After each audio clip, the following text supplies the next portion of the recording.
Welcome to RevCast, a Civilization podcast focused on its console platforms.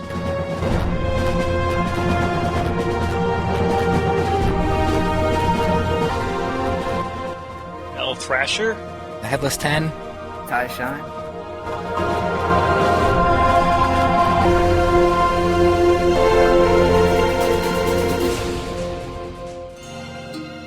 So, Duke Blue, what is your claim to fame in the CivRev world, aside from getting me to Settler Rush? Claim to fame? Why should our multitude of listeners want to listen to what you have to say about the game? They really shouldn't, because I'll probably give them terrible advice and make them terrible players, but... Welcome to RevCast, episode number 25. It's been a little while since our last episode, but we're back on schedule. I had a little detour with Civ 5, but now I'm back, so we don't even need to talk about that this time. I'm your lead co-host, elthrasher. With me is the Headless 10, and our guest co-host is Duke Blue, 1987 or something like that? Something like that, that's me. Close enough.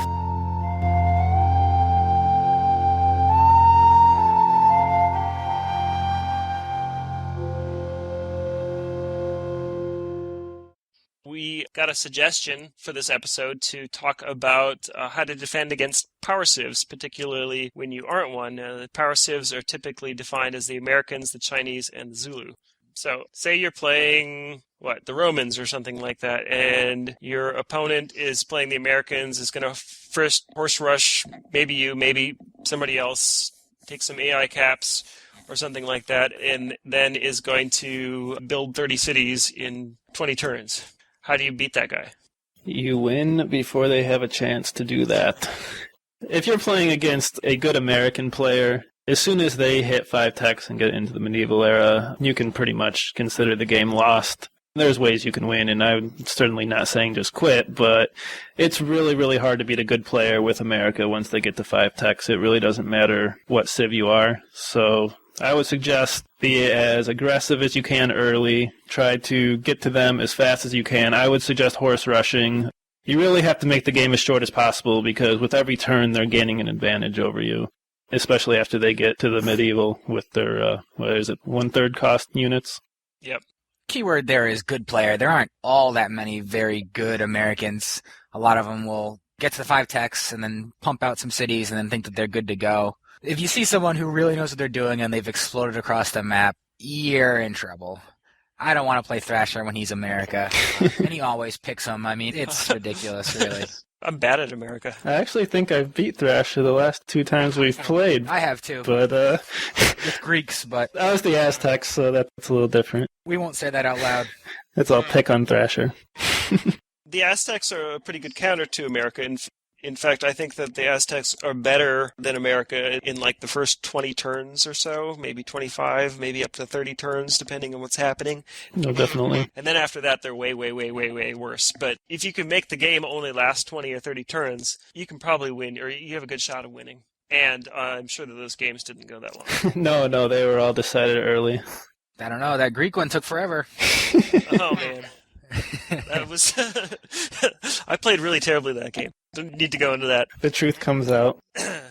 When I play American, I usually always horse rush, at least in head-to-head. And a lot of times, I will skip over AI civs, especially if it's getting a little bit later, and I know it's going to take maybe 5, 6, 7 turns if the AIs have archers. Because the 1 extra cap's really not going to do anything. You really have to get to the American player and try to kill their horse army and try to press them as much as possible. That's much more important than taking the extra cap. If I find a cap really early, if they have 1 or 2 warriors, it's only going to take 1 or 2 turns to take it, but I wouldn't waste, 6, 7 turns with a horse army trying to take a cap, because by then the game's most likely going to be over. Yep, and the only thing I'll add to that is roll the dice a little more in that situation, You have a 3 versus 3, you're going to attack. Oh, yeah. You've got 3 versus 4.5. I mean, I might even go for it, because it's not like the game is going to keep going if you can't stop them or slow them down right away. You've either got to be better or lucky. That's pretty much your 2 options. But don't fail to give your opponent a chance to show that he's actually not a very good player. Right. I've been in situations where I'm playing against a power civ and he has an awesome start. be on Alpha Centauri in 500 AD with that kind of start or something like that. And then he just doesn't do anything with it. Doesn't press me and lets me expand as much as I want. If somebody only really understands how to play in the ancient era and doesn't really know what to do next, if you put the time into the game, you're going to win. You see that with the Zulu the most, I think. Right. Yeah. Take 2 capitals, build archer armies, and then sit back, and you can... Rush libraries. Yeah, rush libraries everywhere. Tech to irrigation. The next stop is combustion. So you've got, for however long it takes to get to combustion with 4 cities. That's when you're going to lose, if you lose. Yeah, with the Americans, you have to run right at them. You might have some chance pulling off a quick Legion rush once you start setting cities down. If you could take like half of them. I know that on the forums, Pedal to Metal talked about doing this with the Germans. Yeah. He never did any teching again for the rest of the game, even though it lasted until like 1900. And just kept taking cities, kept getting techs, and that would upgrade his units for him. I think that's definitely a viable strategy. Probably not against top competition. Kind of like the mediocre American players, I think that would make it a good game. You at least have a chance. What you don't want to do if your opponent is spamming cities as he should, as you would intend to, is try to do the same thing with like the Russians or the Egyptians or the French or something like that, because you're just not going to be able to keep up. There's no way. You'll have 1/3 as many cities and you'll be 1/3 as powerful and have 1/3 as many techs. What are you going to do with that? You're going to lose. You have to do something else. Exactly, you're going to lose. So it's much better to take a city from him than build your own, because that's a shift of 2 cities. -1 to him, +1 to you. That's Wait a minute. 1 + 1? Yes. So with the Zulu, if I get into a bad situation in the early game with the Zulu, like I'm stuck in my capital and I don't have any gold and I can't expand and stuff like that, I'll often wait to see if he's expanding. I've played a lot of people that will leave me alone until they have tanks, which just, I mean, how long does that take? Like 50 turns or something like that? You can do a lot in 50 turns. Yeah. I think for me, the most important thing when I'm playing the Zulu is not to die in the first 10 turns. Because the Zulu really aren't that great of a civ after Ancient. So I feel if I can at least feel like I'm in the game going into Medieval, I think I can use my civ's bonuses depending on who I am. Obviously, the Russians don't get much help, but at that point you just kind of have to outplay them. If you can make it past the Ancient and still be in a competitive situation, you're looking pretty good against the Zulu. I actually think some of the Zulu bonuses, and people debate about this, the growth bonus and the gold bonus are actually harmful. They can definitely work against you. The growth one, you really need to know what you're doing to make it work in an optimal fashion. Yeah. We found out the gold bonus, once you get to modern, it increases the rush cost by 60%, I believe. You're gaining 50%, but you're losing 60%. So it's not a very good trade-off. Yeah. Sometimes if you have a bad start, you kind of have to. I've had that experience anyway, where I can't, I have to just keep hanging in there and just keep hanging on until I can finally build up to a point where I can do something. This happens with the Russians a lot. It does. Indeed it does. We still haven't hit the Chinese. How would that be different, surviving the Chinese versus Americans and Zulu? Well, they are a little different. They're not like the Americans where they hit 5 techs and they're all of a sudden blowing you out of the water. They're just better than you the whole time through. They've got 1 extra population the whole time, already down. And they can tech better than you, and they can grow better than you. You've got to hit them more so than the Zulu, probably about as much as the Americans. You just got to hit them. You have to know when to do what you want to do. And by that I mean, if you just go all expansion, you're going to lose because they're getting an extra pop per city, and they're getting literacy for free most likely. They're getting half-cost libraries, which really don't come into play a lot, but it's definitely not a bad bonus to have. So you really have to know when and where to attack. And the problem is that extra pop gives them extra hammers so they can defend better.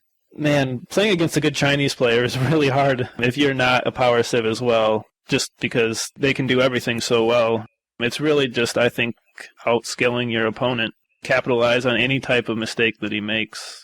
If you can push some units at him and keep him on the defensive while simultaneously expanding somewhere else, maybe as the Spanish or something. I think I did that once. I was able to hold my reasonably competent, at least, Chinese opponent to not that many cities, like fewer than 10 probably, while I was able to still expand just by hitting him with some legions and stuff. Taking his cities is nice. They have extra pop. It is. I don't know if I was getting very many cities. I was mostly just keeping him from building anything other than units. One thing that I think helps is maybe sending scouts, see what he's up to, because a lot of civs you can kind of guess what they're going to be doing. Yeah. Like, a lot of people, like, the Arab game goes long, they're probably building knights, or maybe teching up for Oxford or something. But, China they can come at you with legions, knights, cats, they can tech, they can probably get the tanks before you can get the bombers. They have so many options. It's very helpful to kind of know what they're doing. That way you can kind of plan your strategy around them. All right, anything else on beating power saves? Be better than your opponent. That's Be better. You really have to be a good fundamental player. Be efficient. Don't waste turns. Don't waste hammers. Don't waste stuff on trees. Have a plan. Have a specific goal. Don't flip-flop and think maybe this was better. Just go for it. And if you lose, you lose. Take risks, definitely. Definitely take your risks. And hang in there. You would be surprised at how many players are really good at expanding, defending, but have no idea how to finish a game. Yeah. They'll just never come and kill you.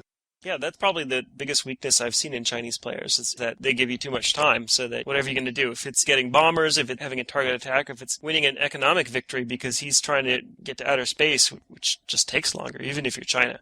If you can take one or two cities against China, they're most likely going to be larger pop and make a more significant impact. That's the problem against the Americans, is all their cities are going to be pop 2. They're all going to be terrible. If you take 3 cities, they're just going to build 6 more. I think that's kind of the reason why most people consider Americans the most powerful, just because they don't really care what you do. If Chinese lose 3 or 4 cities, that could be a game-changing. That's a good point. Mostly, I see decent Chinese players maybe expanding to 10 to 12 cities instead of going out to 30, because you don't need that many to switch to an endgame situation. Yeah. Hit them hard. Conservatively. Conservatively. No. Might almost be worth mentioning the Aztecs as a power civ if you're playing head-to-head. Only in the first few turns, like you said. Yep. I think they're up there, but it's a lot like the Zulu, that you just kind of have to survive and try to gain a foothold somehow. Minimize what they do. If you see AI, declare war on them, let them try and build defenses, and sell them bronze working, buy tech so they have gold. That doesn't really work very well. Not so well, but you never know. It can help. It can help. Try everything. The hardest part is killing their horse army, and you really have to utilize, I think, hills are the best way to do that. Traps. And fortify archers or warriors or militia or anything on the hills with your own horse army or something, because you can't kill them with warriors. They're not going to get wounded, and they're going to get their horse army before you. Although, if you can get an archer army up, they will often hit that retreat and be wounded. Right. Then you should attack. Don't let that horse army walk away. Even with like an on-vat, 3-on-3, whatever, go for it. There's a lot of good civs in head-to-head. Personally, I think the Spanish might be stronger than the Aztecs. It's kind of debatable. They can drop off at any city, so you really need to defend your cities or have counters, or they're just going to pick you apart.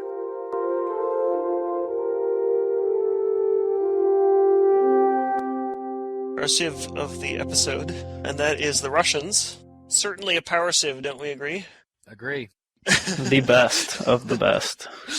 I'd actually probably consider them the best of the worst. I know Madgen will go crazy over this, but... Yeah, I think a lot of us consider them to be the best of the worst. I consider them to be an okay civ in head-to-head, but in free-for-all, it could be pretty bad. Really painful. Duke Blue, you brought the Russians to the top 10. That's your claim to fame. Tell us how.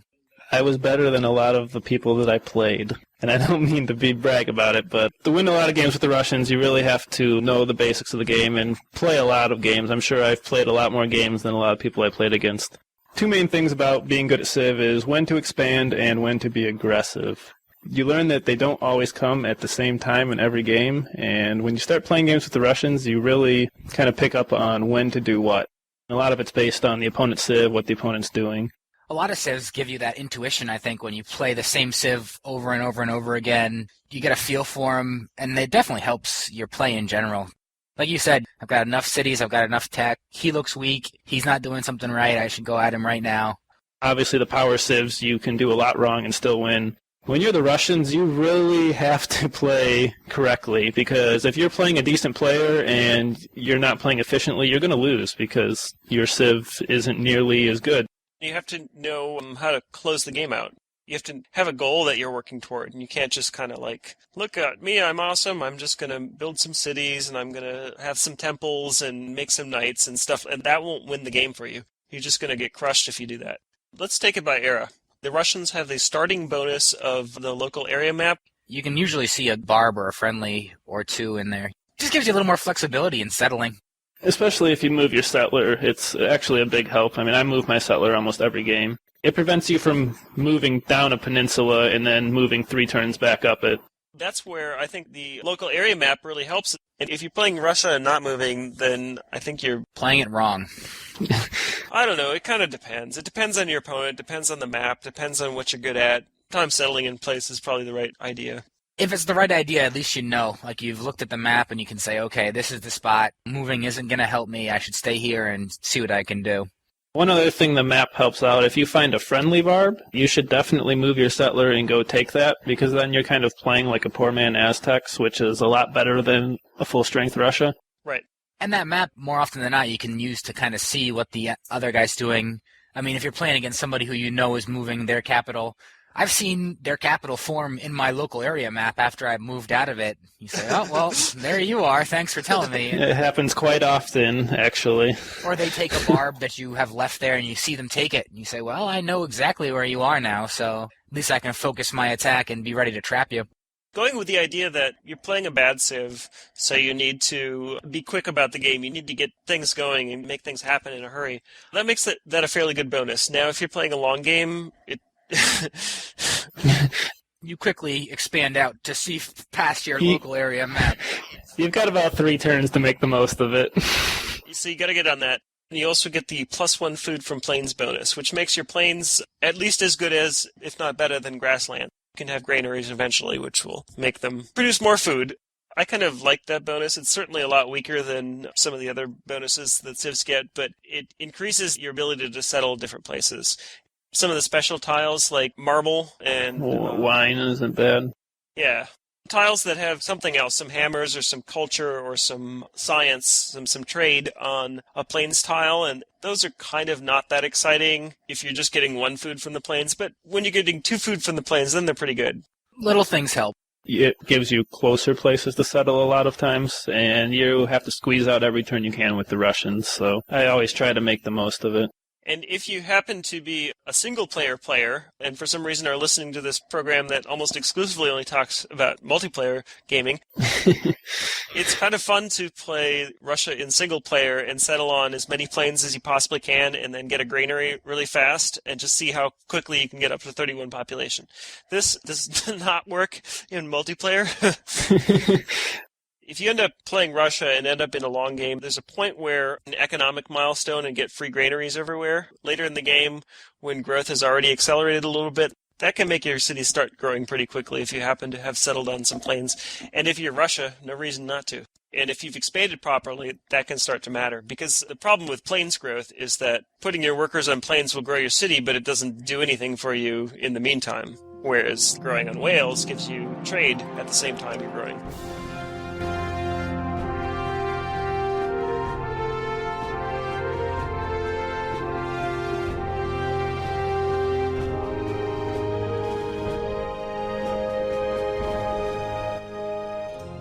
Early game, what are we doing with the Russians?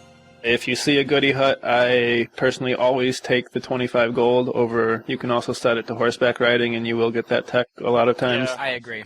Pump out the warrior with your 25 gold, set it to horseback riding, and the goal is to try to get 40 gold with your first warrior in 5 turns, which is when horseback riding is completed, and then you can rush your first horse immediately. I do a second warrior. Do you? A lot of the time. It depends. You can often count the turns. You say, well, I could build a horse now, I could build a warrior now. Like, how long will it take to get to this barb and take this barb? 2 warriors sometimes has me at 100 gold by the time I finish horseback. So get your 100 gold settler before you need to start rushing horses. I think you're in pretty good shape. I think a lot of it depends on how many areas you have to go. If you have like 4 areas to explore, second warrior I think is probably the better choice. If you've got 2 warriors, I like to save the huts to vet up my horses. What about if you successfully settler rush? Successfully meaning an AI, yes? Yes. Now you have 2 capitals and they're close together and you have 1 warrior and you have 4 gold or something. So what do? Would you research horseback with both the capitals? What I do is I store production. I would store production in one and research in the other, probably. Yeah, that's what I do. And sometimes I will even make a second warrior. If you have the 4 gold, the second warrior is not bad because you can get it out in what is it, 2 turns, plus 4 gold? With the start of, we'll say 3 cities, maybe it's 2 capitals and you spend all your gold, or it's 1 capital and you got your 100 gold settler. So either way, you've got 3 cities. Would you try to tech up to Code of Laws with 3 cities, or would you expand out of them some? Or what other options are there? You could go straight to ironworking and try to get some legions out of those cities without even doing much more teching. I would say legions are probably, for me, one of the last options. Like, if I think I need to end the game or I'm going to lose, then I'm going to go legions. But I don't like to go legions with the Russians if I think I'm still competitively in the game, because I think they're kind of risky. It depends on the opponent's civ, too, and opponent's skill. I mean, if they're America, yeah, I'm going to do something as fast as I can, like we said earlier. I usually like more than 3 cities before I'm trying to get Code of Laws. Me too. Sometimes you can't. And it depends on how the cities look. If your first city was just 2 trees, 2 science, there's no growth. You only have 2 cities to expand out of, and you've got to tech Code of Laws first with no gold. You better start expanding. Expand, kind of see what you can do, look at the map more, try and lock him down. I usually build a lot of gold when I'm in that stage of the game, too. I like to work hammers a lot. I pretty much exclusively work hammers for quite a while with the Russians. I'll work gold too, but in a perfect world, I like to get up to 20 beakers before I start to tech the Code of Laws. Or 21 if you want to backfill. That completes their alphabet in 1 turn, writing in 2 turns, and then Code of Laws in 3 turns. You're trying to get Code of Laws to be able to get out settlers right away. Don't worry about Code of Laws if you guys are still in the horse war battle. You're still trying to take caps. The Russians, I don't think, certainly have to be the first one to Code of Laws. I think pressing the opponent is more important. Right. Can't work on a settler for a turn and then decide you want to tech out of that city for the next 4 turns, and then, oh, now I need some grass, so I'm going to work some grass. Then you had those hammers sitting there the whole time doing nothing. I mean, that's a waste of turn of hammers. And turns, more importantly. Time is the most critical factor, I think, in all of it. Just how many turns does it take? Who's using their time better? Yeah, these principles can apply to any civ. I think it's just most important with civs like Russia and France, so you really learn how the game works. And then when you go play the other civs, it's too easy. Yeah, it's no fun anymore, so just play Russia and France. I wanted to diverge briefly to the question of irrigation, just to say only get it if it's going to be really easy. Yeah. I only get it after Code of Laws, usually. Not important for Russia. You might be in the position where you can try to deny it to your opponent if it's more important to your opponent. Maybe if you're playing against Rome, that's probably the only time I would consider going for it.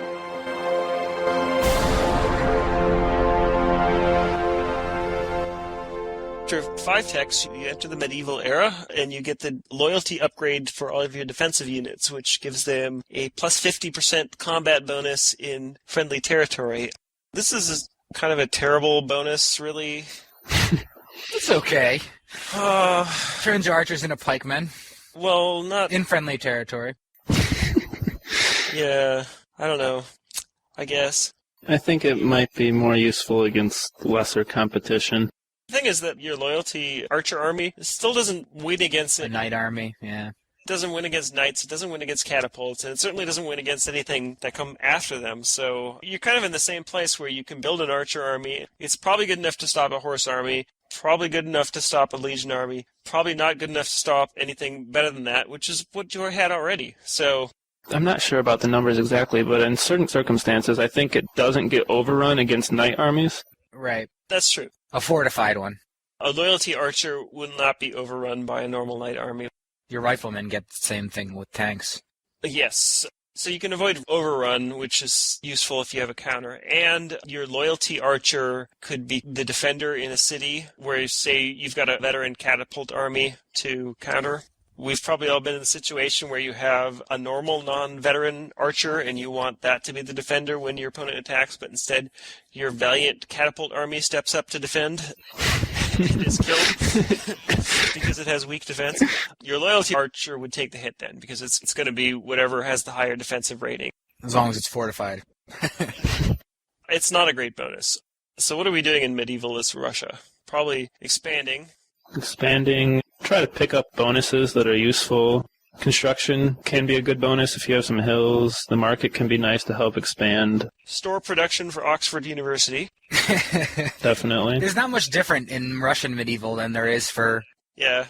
There's no specific Russian strategy at medieval, it seems. Really, it's hopefully you've used your brilliant ancient bonus to leverage yourself into a winning position. Otherwise, you're hoping you're playing against weaker competition and you can expand or attack or do whatever it takes.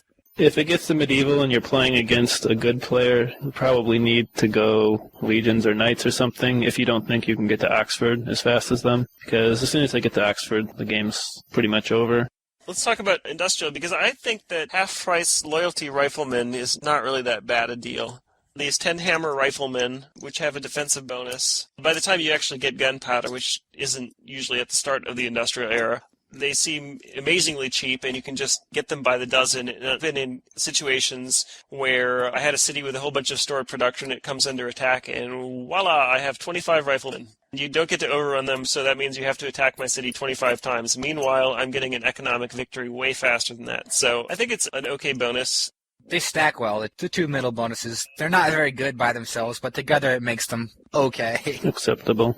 If you happen to be in a situation where you need to defend against tanks, loyalty rifleman armies will beat tanks sometimes, and they only cost 30 hammers, whereas tanks cost 150 hammers. On the other hand, if they bring naval support, you're not going to win, so I just want to leave it with single units and hope that works for you. Get bombers. Get bombers, exactly. I don't think I used them ever in one game in head-to-head, but in free-for-all, they would definitely be more useful. Riflemen? Really? I never used riflemen in head-to-head when I got them into the top 10.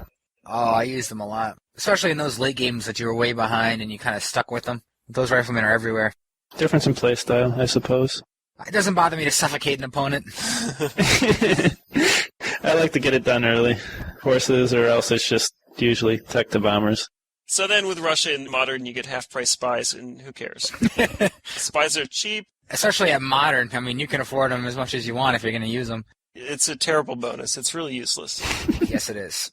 The only thing you can do with that is if you have a big production city, you can produce like 8 of them a turn or something like that.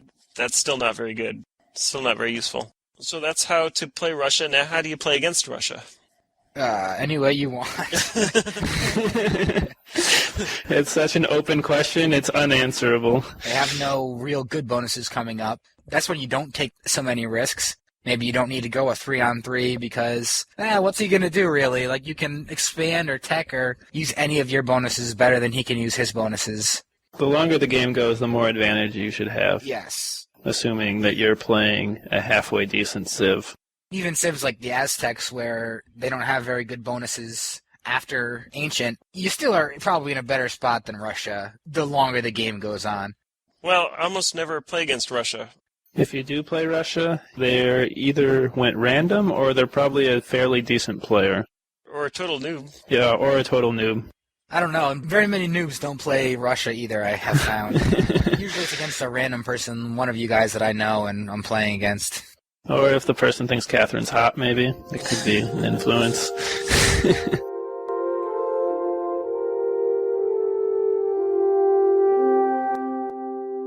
It's interesting we talk for so long about the early stages of the game, and then it kind of gets to, like, industrial and modern. It's like, you should have already won by now. Modern, why are you still playing? You've won or you've lost. I think it was funny, too, how Thrasher said earlier, just get people to get into the late ages of the game, because they don't know how to play it. You can usually win, even against good players.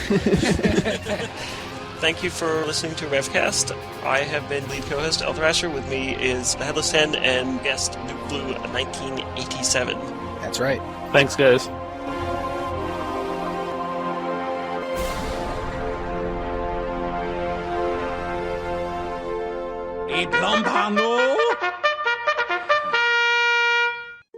So, Dan, you brought the Russians to the top 10. That's your claim to fame. Tell us how. He's Mike. My name is Mike, but I'll take it. Dan's the editor. Oh. Aha.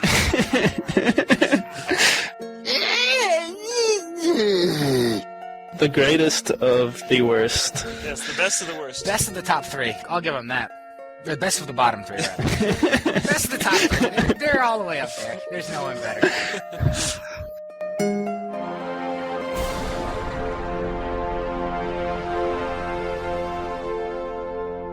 For more information about RevCast, sibling shows PolyCast and Modcast, or about PolyCast in general, log on to the series' official website at thepolycast.net. Record date December 23rd, 2010. Civilization Revolution Sound Clips copyright Take-Two Interactive. Copyright Civilized Communication at civcom.net.